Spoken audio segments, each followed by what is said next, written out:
We are prisoners of the ambivalence of our own desires. Have you ever felt trapped in your own desires, wanting something and yet wanting the opposite at the same time? Today we're diving into that feeling of being prisoners to our own conflicting desires. And here's the best part. We're going to look at two iconic examples, Kurt Cobain and Frida Kahlo, to understand how even extraordinary people faced this ambivalence. And of course, by the end, I'll give you 5 golden tips to help you deal with this internal conflict. So stay tuned to discover how to find harmony within your own desires. Let's start by understanding what it means to be a prisoner of the ambivalence of our own desires. Essentially, this phrase brings to light the fact that our desires aren't always clear, direct, or fully understood. Often they're conflicting, opposites even, or they put us in tough dilemmas. It's when you want things that contradict each other, like freedom and stability at the same time, or success and privacy. On one hand, we want things that bring us pleasure, security, or fulfillment. On the other, these same desires might come with consequences, or fears we try to avoid. These ambivalences create a kind of internal prison, where we find ourselves swinging between different paths, unsure of which to choose, and that creates a lot of inner anguish. To illustrate this better, let's talk about Kurt Cobain. He deeply wanted to share his music and be recognized, but at the same time, he hated fame and the pressures that came with success. With the album Nevermind, Nirvana exploded, and Cobain found himself in the position of a rock star, something he detested. This conflict consumed him, and he became a prisoner of this dilemma between staying true to his style and meeting the expectations of the public and media. This led him to a deep inner conflict, as he felt he was betraying himself while trying to satisfy the demands of fame. This ambivalence made him a prisoner of his own desires, and sadly he ultimately lost the battle against this internal pressure.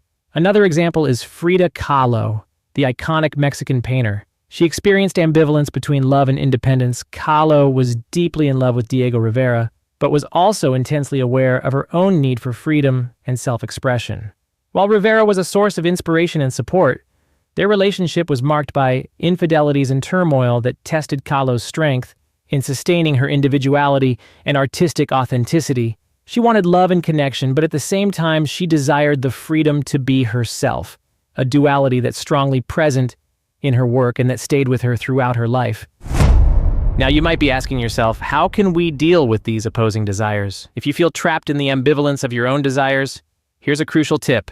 Start by recognizing and accepting that contradiction is part of who you are, and try to find harmony rather than a definitive resolution.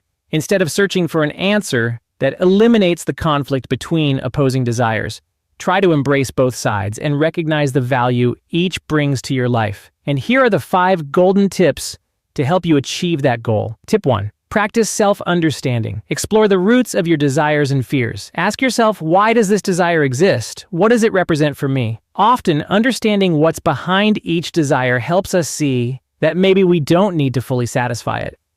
Sometimes just understanding its roots can relieve the tension. Tip 2.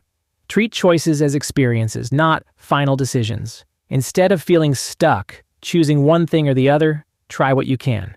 Often, a small dose of a desire gives us a taste without fully committing. For example, if you desire stability and freedom at the same time, you might maintain basic security while gradually exploring new adventures. Tip 3. Find a middle ground. Not every answer has to be all or nothing. Try to find ways to adjust your desires so they can coexist. For example, if you want creative freedom but also financial security, think about side projects that allow space for creation while maintaining a financial base. Tip 4. Allow yourself to change. Our desires often change over time, and it's important to allow ourselves to adapt. Remember that a choice you make today doesn't have to be permanent. Recognize your right to experiment and change your mind. Tip 5. Focus on the process, not just the result. The weight of desire often comes from anxiety about the result. When you focus on the journey and what you learn along the way, the inner tension eases, and you can enjoy each step without needing a quick solution. In other words, enjoy the process and the learning at each stage. So that's it. Reflecting on our desires invites us to develop self-understanding and accept these inner contradictions, realizing that maybe the key lies in learning to navigate our desires without letting them imprison us. That's the secret to not getting lost.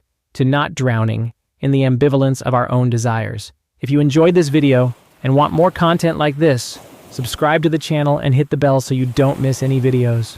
I'll bring more reflections and tips to help you understand and tackle internal challenges. And don't forget to like the video to let me know this content helped you. See you in the next video.